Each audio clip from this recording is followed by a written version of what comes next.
देखो 12.3 exercise question number 10। Question number 10 question number 10 क्या है?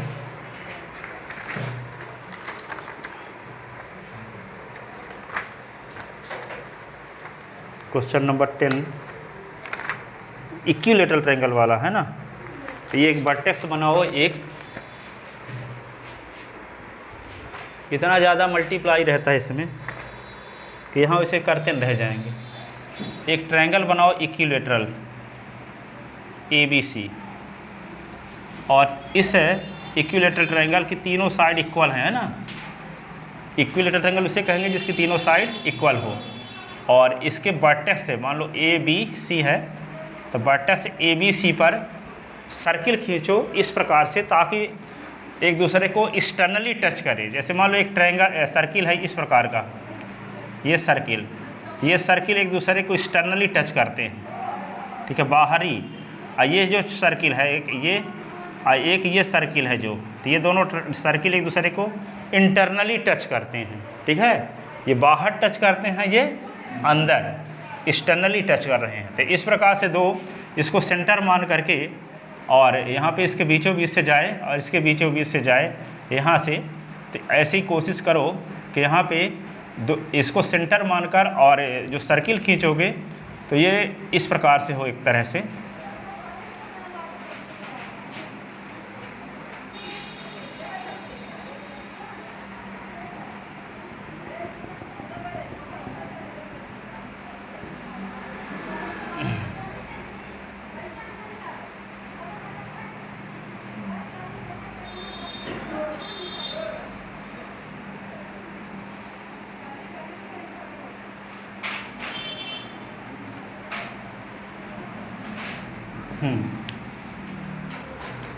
तो ये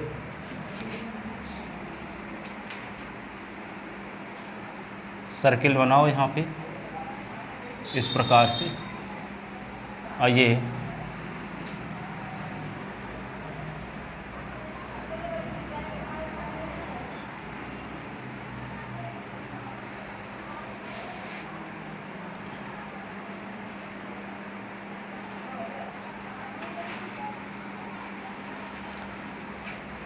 तो जब एक दूसरे को एक्सटर्नली टच कर रहे हैं और सेम साइज के सर्किल है, तो निश्चित रूप से जो ट्रायंगल की एक साइड की लेंथ होगी, इस सर्किल का क्या होगा, डायमीटर होगा।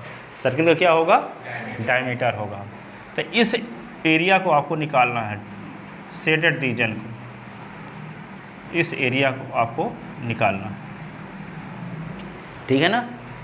तो यहाँ पे दिया क्या है इसमें क्वेश्चन में, side of one let side of equilateral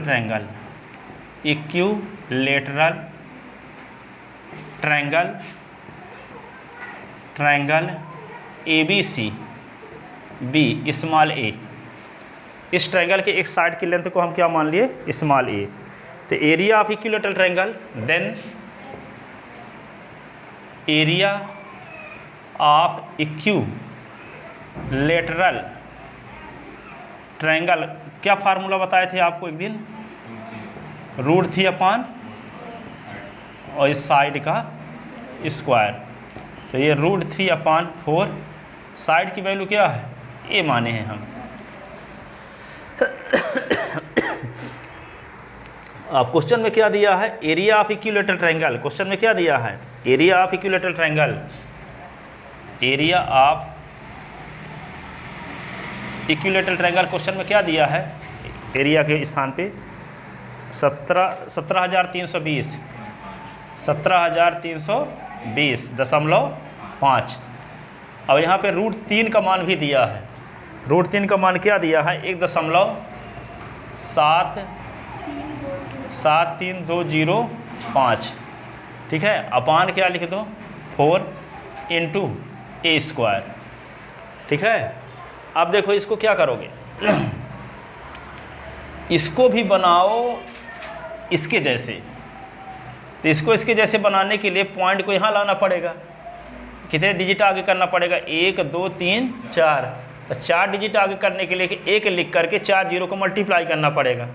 तो क्या करें 17320.5, इसको लिखेंगे 1.73205 इंटू एक लिख कर कितने जीरो 4, क्योंकि पॉइंट को यहाँ लाना चाहते हैं इसको काटने के लिए, ठीक है। तो इसका मल्टीप्लाई किए तो इसी से डिवाइड भी करना पड़ेगा, 4 तो पहले से है, अब मल्टीप्लाई किसका 10,000 का, 10,000 से डिवाइड, और ये ए स्क्वायर रहने दो, ठीक है। अब देखो इसका मल्टीप्लाई जब 10,000 के साथ कर दोगे तो पॉइंट 4 डिजिट आगे चला जाएगा, तो क्या आएगा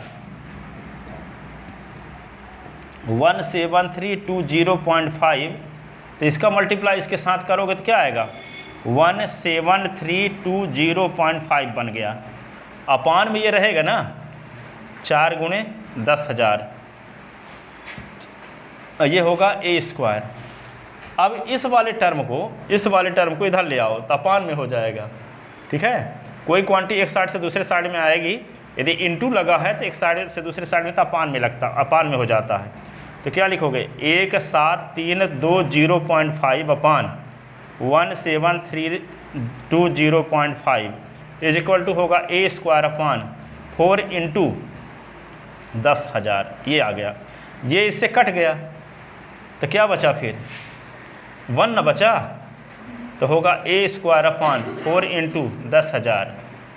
अब इसका क्या करोगे क्रॉस मल्टीप्लिकेशन, तो क्या आएगा ए स्क्वायर इज इक्वल टू 4 गुणे 10,000 को क्या लिख सकते हो 100 गुणे 100, ठीक है।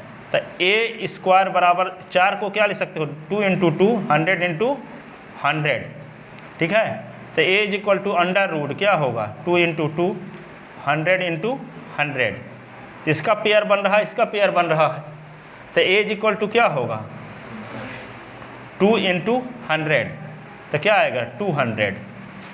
ए इज इक्वल टू क्या आ गया 200, तो 200 क्या है सेंटीमीटर, 200 सेंटीमीटर। तो हम ए निकाले क्यों एरिया की मदद से, एरिया की मदद से ए इसलिए निकाले हैं ताकि आपको सर्किल का डायमीटर मिल जाए। जब सर्किल का डायमीटर क्या है साइड की लेंथ के बराबर, ठीक है। तो 2r इज इक्वल टू जब 100, तो r इज इक्वल टू क्या 2r इज इक्वल टू 200, तो r इज इक्वल टू क्या होगा 100।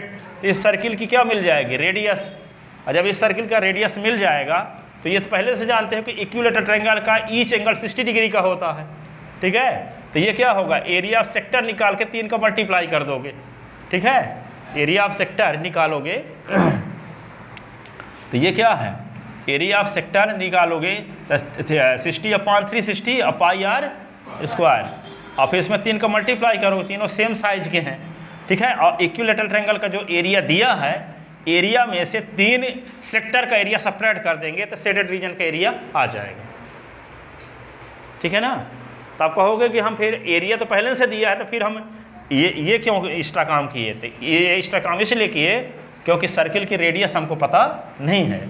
तो जब साइड की लेंथ पता हो जाएगी तो साइड की जो लेंथ होगी उसका हाफ क्या होगा इस सर्किल की, तीनों सर्किल की रेडियस होगी, इसलिए हम ए की वैल्यू यहाँ निकाले। समझ में आया। एरिया की मदद से इक्विलेटरल ट्रायंगल का एरिया दिया है तो उसकी मदद लेकर के हम एक साइड की लेंथ निकाल लिए, क्योंकि एक साइड की लेंथ के बराबर इन सर्किल का क्या है डायमीटर। तो डायमीटर जब आपको पता है 200, तो डायमीटर का फार्मूला होता है 2r, तो d इज इक्वल टू आपको पता ना है 200, इसका मतलब 2r इज इक्वल टू 200, तो r इज इक्वल टू क्या होगा 100, r इज इक्वल टू 100। तो इसका अब ये इक्विलेटरल ट्रायंगल है तो इसका ईच एंगल कितने डिग्री का होता है 60 डिग्री का, तो सेक्टर एंगल आपको 60 डिग्री का आ गया, तो इसका ये एरिया कैसे निकालोगे 60/360 पाई आर स्क्वायर, फिर 3 का मल्टीप्लाई कर देंगे तो तीनों सेक्टर का एरिया आ जाएगा। फिर ट्रायंगल के एरिया में से इन तीनों सेक्टर के एरिया को सेपरेट कर देंगे तो क्या आ जाएगा शेडेड रीजन का एरिया। समझ में आया कि नहीं। तो वही निकालो। अब क्या निकालोगे आप सिंस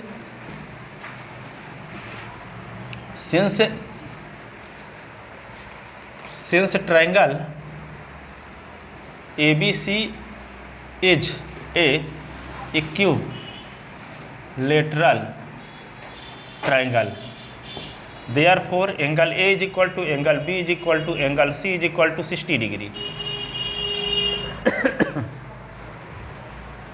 ठीक है। तो रेडियस ऑफ सर्किल्स तो क्या होगा, r इज इक्वल टू 200/2।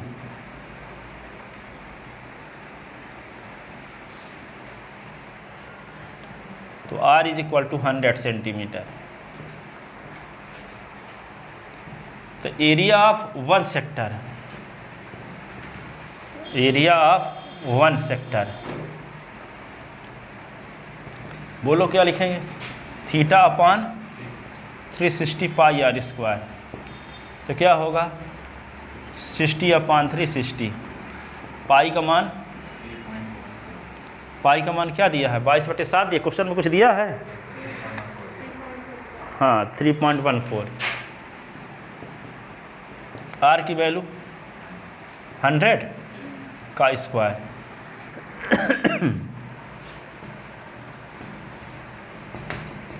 तो 63 जा 6 जा, ठीक है, तो 1/6 3 पॉइंट क्या बोले 14 इंटू 100 इंटू 100, ठीक है। तो ये एक सेक्टर के एरिया इतना आ गया, इसमें 3 का मल्टीप्लाई कर दोगे तो क्या आ जाएगा, 3 सेक्टर का एरिया। तो एरिया ऑफ 3 इक्वल सेक्टर, इसको सिंप्लीफाई करो। अब सिंप्लीफाई करो तो क्या आएगा, सिंप्लीफाई करने से एरिया ऑफ 5233.33 सेंटीमीटर स्क्वायर। घर में इसको मल्टीप्लाई करके 6 से डिवाइड कर लेना, यही आएगा, ठीक है। तो area of 3 equal sector, area of 3 equal sector, तो क्या लिखेंगे 3 इंटू 5233.33, इसका मल्टीप्लाई करो 3 का, तो मल्टीप्लाई करने से क्या आता है 15,700 ये सेंटीमीटर स्क्वायर, ठीक है। तो area of shaded region, area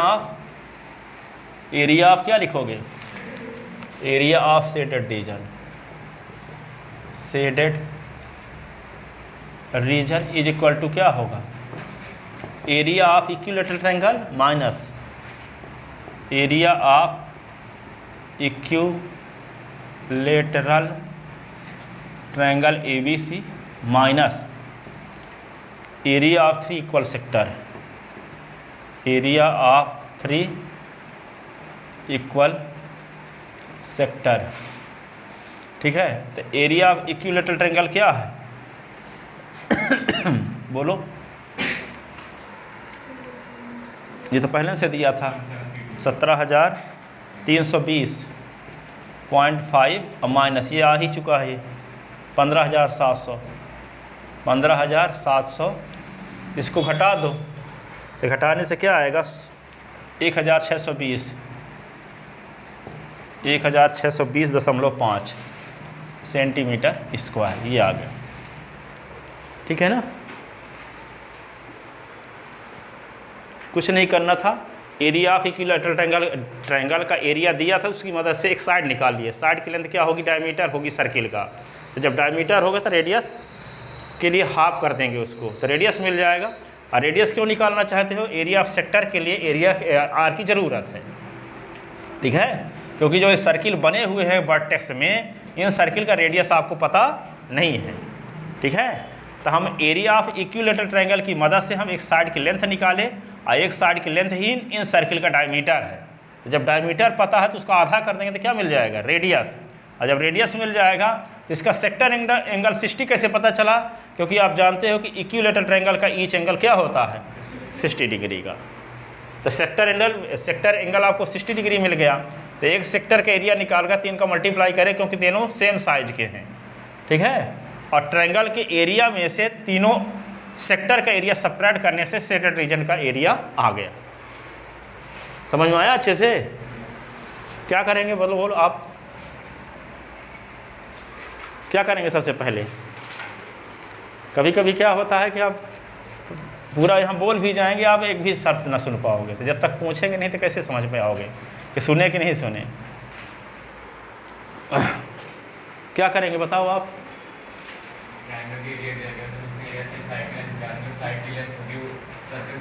diameter होगा, सर्किल का डायमीटर होगा, तो डायमीटर से हम रेडियस निकाल लेंगे। फिर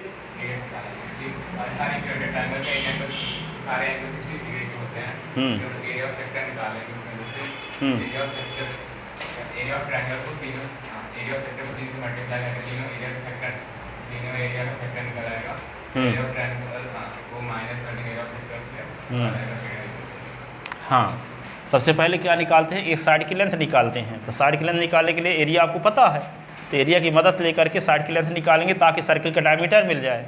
और जब सर्किल का डायमीटर मिल जाएगा तो रेडियस मिल जाएगी। रेडियस मिल जाएगी तो हमें सेक्टर का एरिया निकाल सको। सेक्टर का एरिया निकालने का क्या फार्मूला होता है? Theta upon 360 pi are square. तो आर की ज़रूरत है, ठीक है। अब इक्विलेटरल ट्रायंगल है तो ईच एंगल क्या होगा? 60 डिग्री का होगा ही होगा, ठीक है। तो सेक्टर एंगल भी पता हो गया।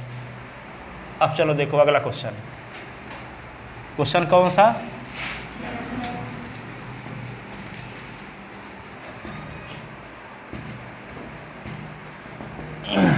देखो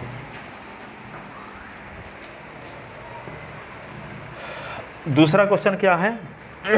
ये है, एक रूमाल है इस टाइप की, बनाते हैं इसको।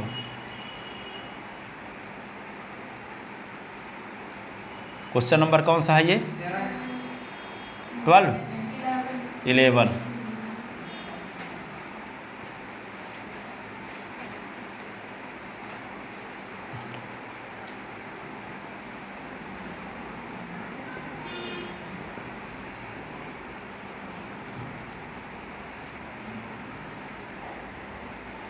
तो यहाँ पे बनाओ।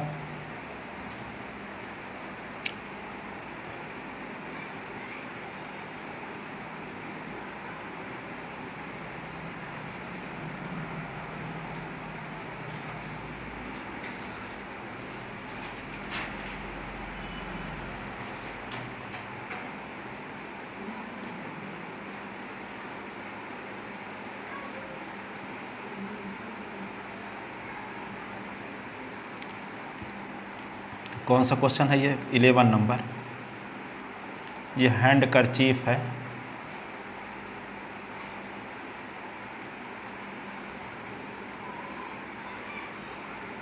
तो यहाँ पे 9 सर्किल हैं एक दूसरे को टच करते हुए। अब इसको हम क्या करेंगे? इसको इस प्रकार से बना देते हैं।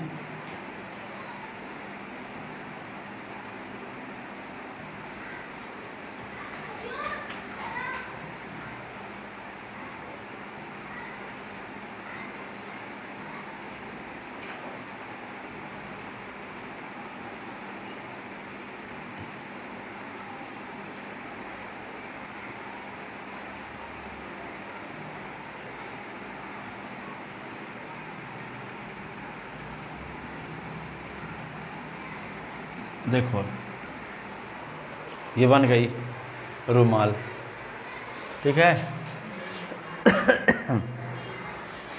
अब इसमें क्या क्या दिया है? Given radius of each circle, given circle type की जो बने हैं नॉट हो, given radius of each circle, each circle R is equal to क्या? 7 सेंटीमीटर, 7 सेंटीमीटर, ठीक है। Diameter of circle, diameter of circle D is equal to 14 centimetre, ठीक है। तो इसका डायमीटर क्या होगा? जब सर्किल की रेडियस है 7, तो डायमीटर कैसे होगा? हाँ तो कन्फर्म है वही होगा। अब फिर क्या होगा? एक स्क्वायर की एक साइड की लेंथ क्या होगी? 3 डायमीटर के इक्वल। ये डायमीटर 14, ये 14, ये 14, तो 14 तरीक 42। स्क्वायर की एक साइड की लेंथ क्या होगी? 42, ठीक है। तो यहाँ पे side of square, side of square is equal to 3 into diameter of circle, diameter of circle. तो 3 इंटू डायमीटर क्या है 14, 14 3 जा 42 सेंटीमीटर, 42 सेंटीमीटर। ठीक है, तो एरिया ऑफ सर्किल क्या निकालोगे, area of circle is equal to क्या होगा, क्या होता है पाई आर स्क्वायर। तो पाई 22/7, आर की वैल्यू क्या है 7 का स्क्वायर। तो 22/7, 7 गुने 7, 7 7 कट गया, 22 7 154 सेंटीमीटर स्क्वायर। ठीक है, तो एक सर्किल का एरिया ये हो गया। तो 9 सर्किल ना है, तो area of 9 circle, area of 9 circle तो क्या होगा 9 into area of 1 circle, area of 1 circle तो क्या होगा 9 इंटू 1 सर्किल क्या है वो 154, 154 में 9 को गुणा कर दो, क्या आता है 1386, 1386 सेंटीमीटर स्क्वायर। ठीक है, 1386 सेंटीमीटर स्क्वायर। अब एरिया स्क्वायर के एरिया में से 9 सर्किल का एरिया सब्ट्रैक्ट कर दो, तो ये जो रिमेनिंग पोर्शन है उसका एरिया आ जाएगा। रिमेनिंग पोर्शन का एरिया यह निकालना था आपको। तो क्या करेंगे, स्क्वायर का एरिया निकाल करके 9 सर्किल का एरिया सब्ट्रैक्ट कर दोगे, तो जो शेष रुमाल का शेष बचा हुआ भाग है जो डिजाइन नहीं किया हुआ है उसका एरिया आ जाएगा, नॉन डिजाइन पोर्शन। ठीक है, तो यहाँ पे तो एरिया ऑफ स्क्वायर कैसे निकालोगे, एरिया ऑफ स्क्वायर, स्क्वायर का नाम कुछ रखे हैं क्या, ABCD रख लो, ABCD, square ABCD is equal to होता है साइड का स्क्वायर। तो साइड कितनी है 42, 42 का स्क्वायर, 42 इंटू 42 मल्टीप्लाई करने से क्या आएगा, 42 का 42 के साथ मल्टीप्लाई करोगे तो 1764 क्या आएगा 1764 सेंटीमीटर स्क्वायर आ गया। ठीक है, तो area of remaining portion of handkerchief, area of remaining portion of handkerchief, CHIEF। तो area of square, area of square minus area of 9 circle, area of 9 circle, 9 circle. तो area of square कितना है 1764 और minus area of 9 circle कितना है 1386, 1386। तो 1764 से 1386 subtract कर दो तो क्या आएगा 378 सेंटीमीटर स्क्वायर।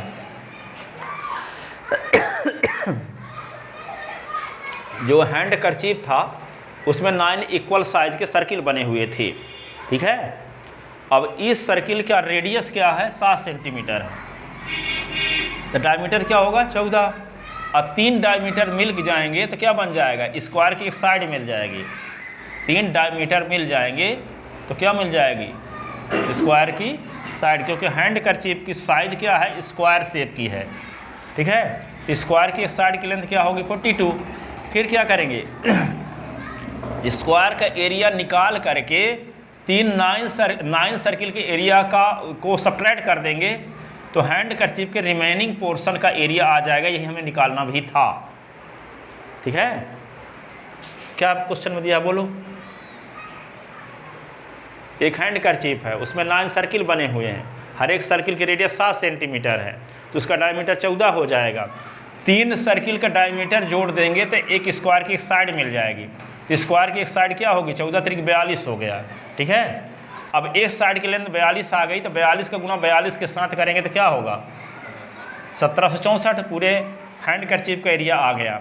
तो उस पोर्शन का एरिया निकालना था जो सर्किल के अलावा है, रिमेनिंग पोर्शन। ठीक है, जो डिजाइन पोर्शन में है उसके अलावा एरिया क्या है। ठीक है, तो एक सर्किल के एरिया निकालने के लिए रेडियस की ज़रूरत है। रेडियस आपको पता है तो पाई आर स्क्वायर फार्मूला लगा दिए 22/7 आर स्क्वायर, तो एक सर्किल का एरिया आ गया। उसमें 9 का गुणा कर दिए, मल्टीप्लाई कर दिए, तो 9 सर्किल का एरिया आ गया। अब क्या करेंगे, पूरा स्क्वायर शेप का हैंड करचीफ है, तो स्क्वायर का एरिया निकाल करके 9 सर्किल का एरिया सब्ट्रैक्ट कर दिए, तो हैंड करचीफ के रिमेनिंग पोर्शन का एरिया आ गया, रिमेनिंग पोर्शन का एरिया आ गया। इसमें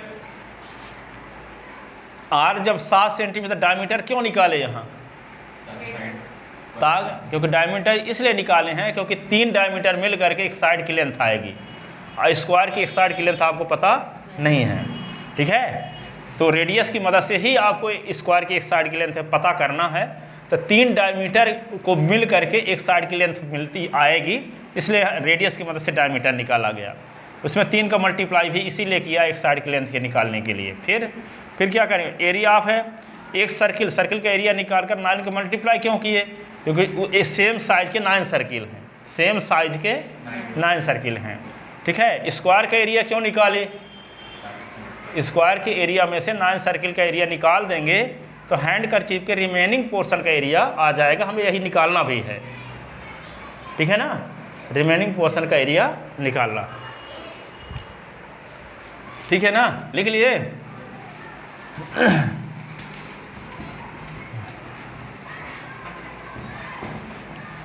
अब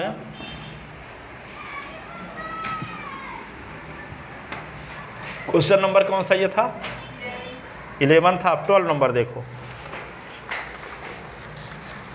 12 नंबर इस प्रकार से बना हुआ डायग्राम, इसका एक क्वाड्रांट टाइप का है।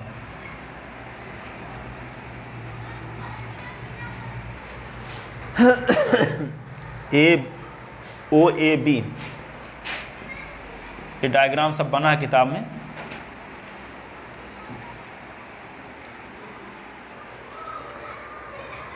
अब एक ये ट्रायंगल है, ये D है, आपको ये पता है 2 सेंटीमीटर ये है, और ये वाली लेंथ कितनी है, ये वाली लेंथ कितनी है 3.5 सेंटीमीटर, हाँ रेडियस दी गई है। तो ये शेडेड रीजन का एरिया आपको निकालना है। देखने से पता चल रहा है, क्या करोगे इसमें, क्वाड्रांट का एरिया निकालने के लिए क्या है, ये क्वाड्रांट है कि नहीं है, ये एक सर्किल का चौथाई हिस्सा को क्वाड्रांट कहते हैं। तो 1/4 पाई आर स्क्वायर होगा एरिया ऑफ क्वाड्रांट, तो ये आ जाएगा एरिया ऑफ क्वाड्रांट। और फिर यहाँ पे इस ट्रायंगल का एरिया सब्ट्रैक्ट भी करना पड़ेगा। तो आपको हाइट बेस पता है हाइट, तो 1/2 बेस इंटू हाइट, हाइट कितनी है 2 कट गया, 3.5 सेंटीमीटर स्क्वायर इस ट्रायंगल का एरिया हो गया। तो क्वाड्रांट के एरिया में से ट्रायंगल का एरिया सब्ट्रैक्ट कर देंगे तो एरिया ऑफ शेडेड रीजन आ जाएगा। समझ में आया। एक सर्किल की रेडियस दी गई है 3.5 सेंटीमीटर, ठीक है। और तो इस जो क्वाड्रांट बना हुआ है डायग्राम में, यहाँ क्वाड्रांट का एरिया निकाल करके, और इस ट्रायंगल की हाइट आपको क्वेश्चन में पता है 2 सेंटीमीटर, और इसका बेस तो वही होगा रेडियस के बराबर। तो इस ट्रायंगल का एरिया निकालेंगे तो 1/2 बेस इंटू हाइट, तो 1/2 बेस इंटू हाइट किए तो ट्रायंगल का एरिया आ गया। क्वाड्रांट के एरिया में से ट्रायंगल का एरिया सब्ट्रैक्ट कर देंगे तो क्या आ जाएगा, एरिया ऑफ शेडेड रीजन। क्या आ जाएगा, एरिया ऑफ शेडेड रीजन आ जाएगा, ठीक है। लिखो, given radius of quadrant, given radius of quadrant R is equal to 3.5 centimetre and that is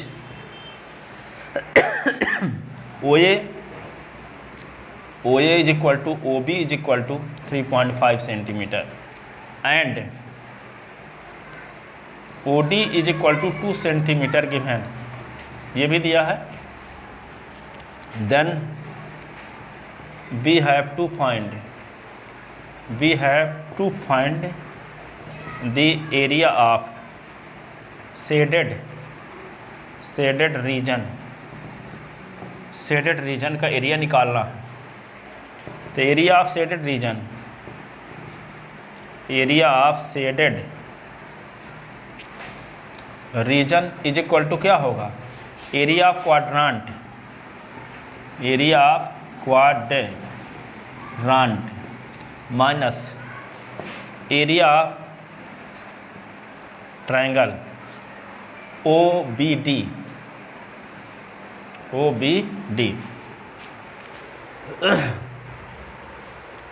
area of quadrant क्या है, 1/4 pi are square, area 1/2 base into height, base into height, ठीक है।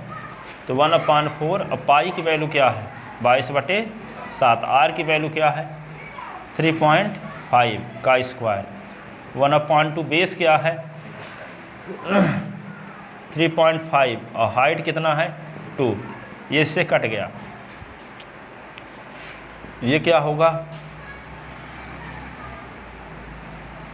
22 गुणे 3.5 गुणे 3.5, 7×4 = 28, ये 3.5, इस 22 गुणे 3.5 गुणे 3.5 है, ये गुणा करने से क्या आएगा,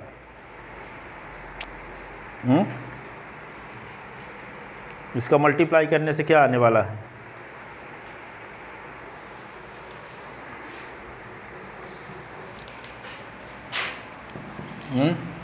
ये आएगा टोटल 77/28,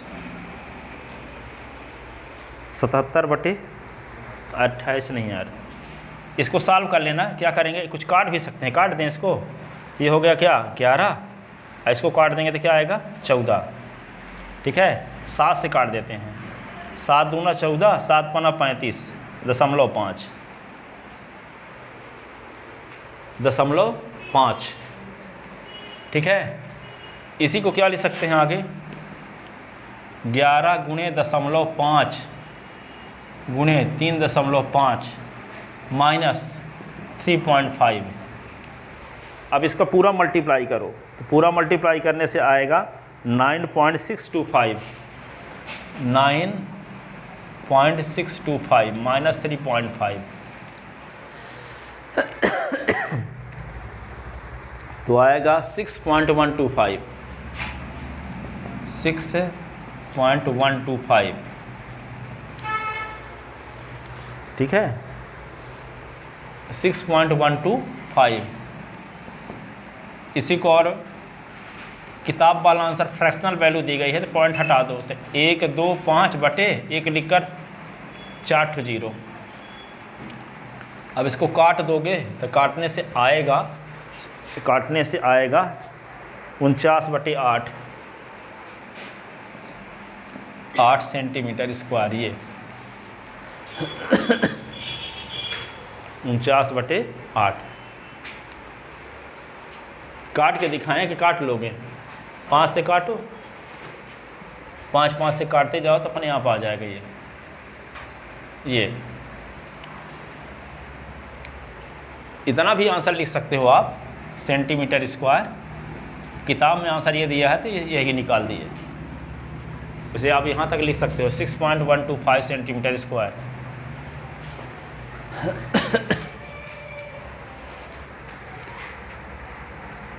अगला क्वेश्चन देखो 13 नंबर,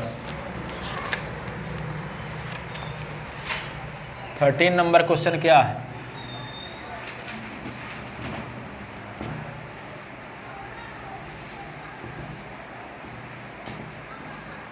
देखो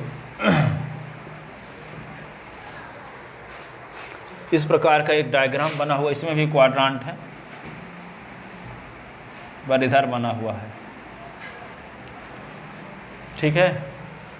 अब यहाँ एक स्क्वायर बना हुआ है ऐसे, और OABC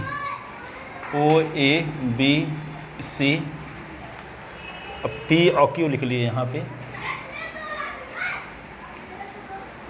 ये शेडेड रीजन, ये एरिया आपको निकालना है।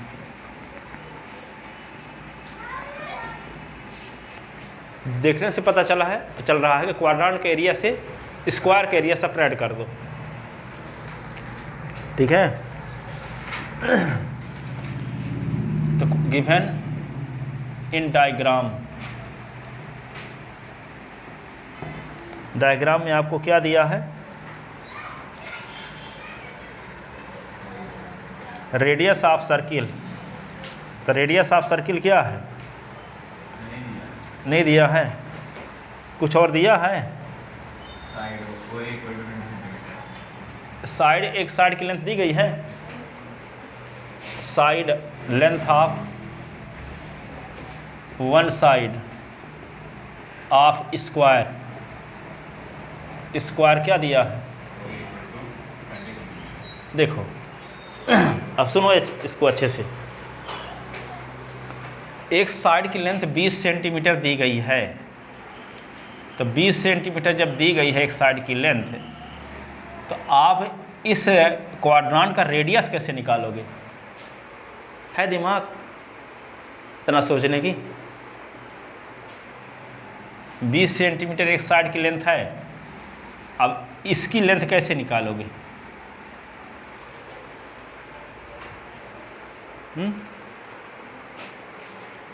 इसकी लेंथ कैसे निकालो, यहाँ तक 20 पता है, आपको इसकी लेंथ की ज़रूरत है।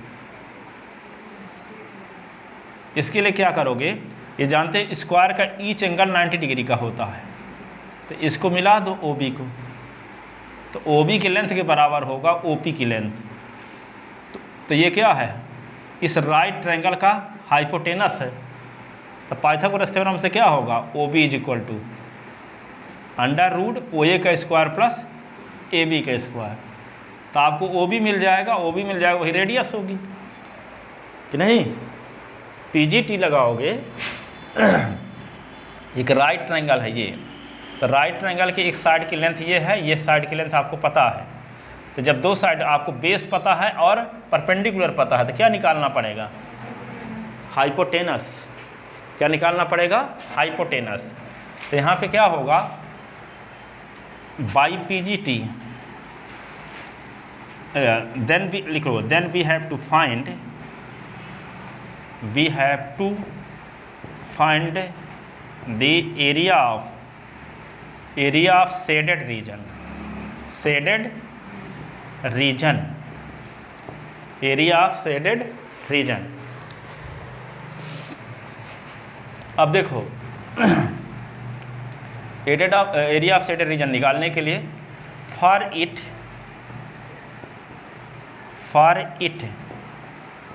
we have to find the radius of quadrant, quadrant of circle, circle के क्वाड्रांट की रेडियस निकालेंगे इसके लिए, है ना। तो क्लियरली क्या होगा, OP is equal to OB, और OB क्या है, डायगोनल है OAB राइट ट्रायंगल का। तो OB क्या कैसे निकालेंगे, अंडर रूट OA का स्क्वायर प्लस AB का स्क्वायर बाई PGT, ठीक है। तो यहाँ पे क्या होगा, OB is equal to OA कितना पता है आपको, 20 का स्क्वायर 20 का स्क्वायर, यही ना। तो OB इज इक्वल टू क्या होगा, 400, ये 400। तो OB इज इक्वल टू क्या होगा, 2 × 400। तो OB इज इक्वल टू इसी को क्या लिख सकते हैं, 2 × 20 × 20, 20 का पेयर बन रहा है। तो OB इज इक्वल टू क्या होगा, 20√2 सेंटीमीटर। तो यही OB क्या है, रेडियस।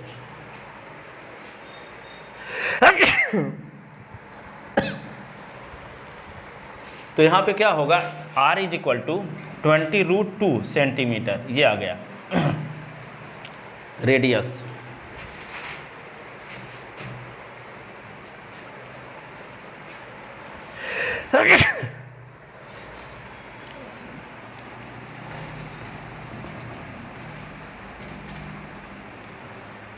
तो एरिया ऑफ क्वाड्रांट, तो एरिया ऑफ शेडेड रीजन निकालने के लिए क्या करोगे, एरिया ऑफ शेडेड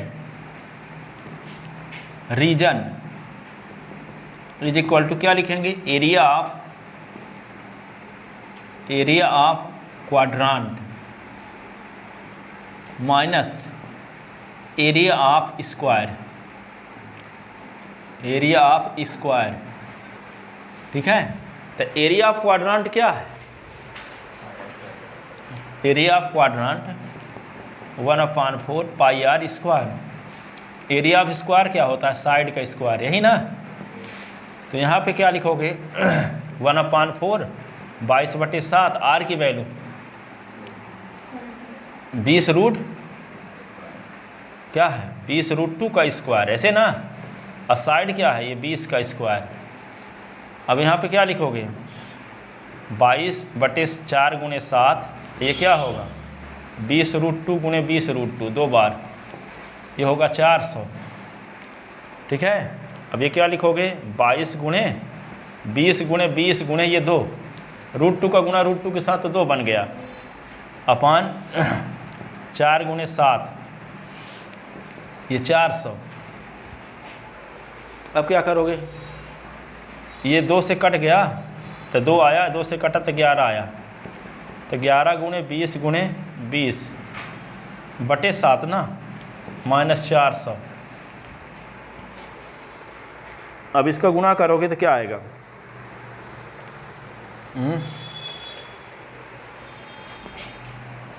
7 कटेगा क्या किसी से? कटेगा तो नहीं किसी से। क्या आएगा? 4400/7 -400। 4400 में 7 का भाग दो, 7×42 628 करीब करीब। इसको सॉल्व करोगे तो यहाँ पे आएगा 628 और ये 400 लगभग होगा पॉइंट में। तो 400 घटा दोगे तो 228 सेंटीमीटर स्क्वायर ये हुआ।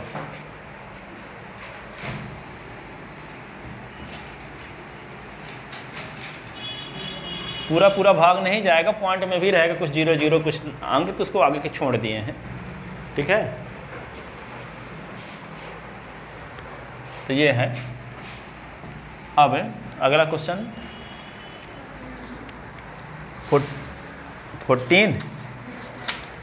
14 नंबर ये है कि 2 सेक्टर बने हुए हैं।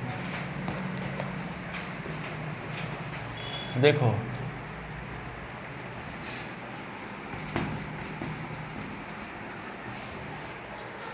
दो सेक्टर, एक है लार्जर सेक्टर, एक स्मॉलर सेक्टर।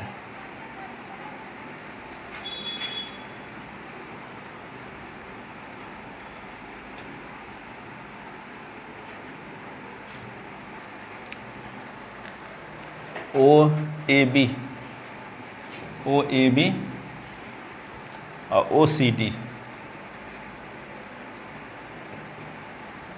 ये एंगल 30 डिग्री का है, ठीक है ना। एक की रेडियस 7 है, एक की 21।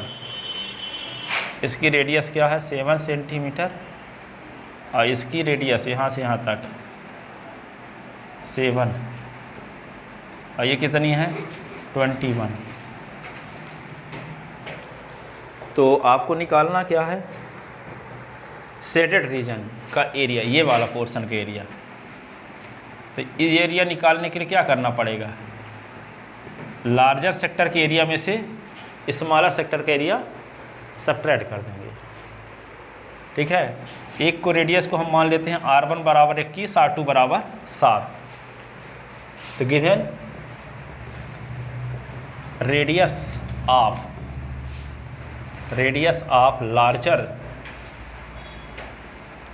Larger sector of circle R1 = 21 centimetre and radius of smaller sector of circle R2 = 7 centimetre. Then and sector angle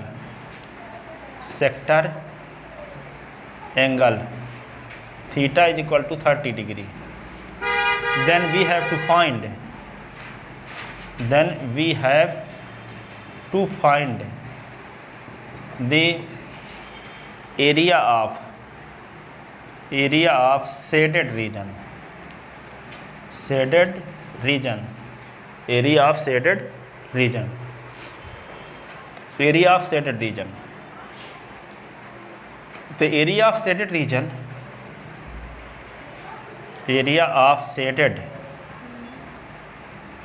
is equal to क्या होता है, area of larger sector minus area of larger sector minus area of smaller sector. ठीक है, तो area of larger sector क्या होगा, theta बटे 360 पाई r1 का स्क्वायर और थीटा बटे 360 पाई r2 का स्क्वायर। तो यहाँ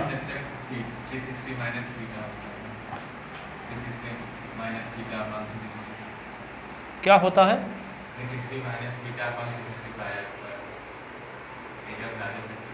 अरे इसका सेंस निकालो ना, लार्जर सेक्टर बड़ा वाला सेक्टर, वो तो मेजर था, हम लार्जर रखे हैं नाम इसीलिए, मेजर थोड़ी बोल रहे हैं।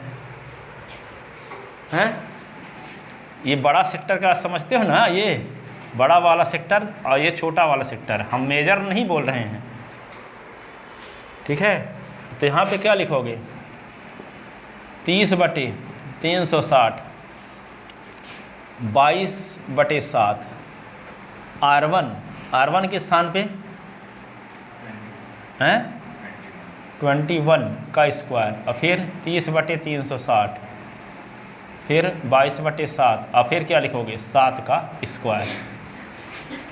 0 0 कट गया, ये 0 0 कट गया, ये 12 आएगा है ना, 1/12, ये 22/7, 21 × 21, ये होगा 3 चौक 12, तो ये होगा 1/12, 22/7, ये 7 × 7, 7 7 कट गया, 7 × 21।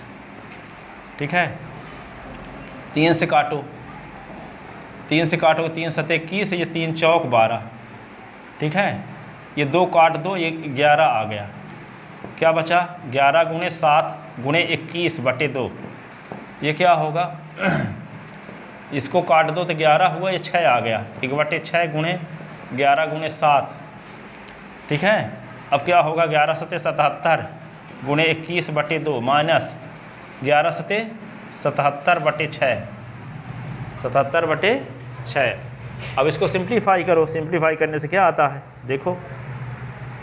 ठीक है, 77/6 वो ए बी का एरिया 115.5 आता है, ये 115.5 और ये 77 में 6 का भाग दो, 77 में 6 का भाग 12.83, 12.83। 115.5 से 12.83 घटा दो, घटाने से वैल्यू आती है 102.67, 102.67 सेंटीमीटर स्क्वायर। ठीक है ना, तो ये क्या हुआ एरिया ऑफ शेडेड रीजन। ठीक है, भोपाल में एक तो कॉलेज है, उसका नाम है बंसल कॉलेज, जानते हो? वहाँ का डायरेक्टर जो है, जो पढ़ाने वाले टीचर हैं, जैसे मान लो आप सत्र शुरू हुआ है अप्रैल से, ठीक है, तो अप्रैल से लेकर के मार्च तक पढ़ाएंगे यदि, ठीक है, तो बीच में अब क्लास जब शुरू होगी, मान लो अप्रैल से मार्च तक, तो मार्च से लेकर के मान लो और जुलाई तक जो 3 महीने 4 महीने बचता है ना, सब टीचरों को कहते हैं कि पूरे साल किस तारीख को क्या पढ़ाओगे हाथ में लिख के दो, लेसन प्लान ऐसे बना के, 1 जुलाई को क्या पढ़ाओगे वो लिख के दिखाओ और सब जमा करो पूरे साल का। ठीक है, इतना काम करवाते हैं वहाँ पढ़ाने वालों से। तो जब वे पूरे समय 3 महीने तक लिखते रहते हैं किस तारीख को क्या पढ़ाएंगे ना, तो लिखने से क्या होती है, प्रैक्टिस बढ़ जाती है, तो वे टाल मटोल नहीं करते कि आज अब टाइम नहीं, हम बिजी हैं तो पढ़ाएंगे नहीं। ठीक है, कम समय में अधिक चीज़ पढ़ाने के लिए क्या है, तैयारी करके आओ अच्छे से। तो कम समय में, और यहाँ पे यूपी के जितने कॉलेज हैं प्रोफेसरों को यही अलाउ है, पूरा लेसन प्लान बना के जाओ क्या पढ़ाने वाले हो, ठीक है। अब ये यहाँ पे अब एक किताब ले लिए, यहीं सोच रहे हो, यहीं लिख रहे हो, तो पता चला 5 क्वेश्चन पढ़ा सकते हो तो क्या पढ़ाओगे, 1 2 ठो, उसी में उलझे रहोगे, वे भी सही नहीं आएगा, ठीक है। आप छोटे बच्चे हो तो आप लोगों को इसलिए बताना ज़रूरी है, क्योंकि अब इस चीज़ को समझते नहीं, लगता होगा सर जी से बनता नहीं है तो लिख के ले आते हैं, लिख के ले इसलिए आते हैं गुणा भाग करने के लिए, ठीक है, ताकि कम से कम समय में अधिक चीज़ पढ़ा सकें। ये सब तो 20 साल से पढ़ाते हैं, सब जानते हैं कैसे कैसे करना है, पर अब इसमें मल्टीप्लाई, हम इसका मल्टीप्लाई करके 2 से डिवाइड यहाँ थोड़ी करेंगे, ठीक है। अब इसी में टाइम ज़्यादा लग जाएगा, 77 में 6 का भाग देंगे तो इसमें टाइम लग जाएगा, ठीक है। तो कम समय में अधिक चीज़ पढ़ाने के लिए लेसन प्लान बना के, आप बीएड करोगे तो वैसे भी सिखाया जाएगा सब, ठीक है। जाओ, हो गया।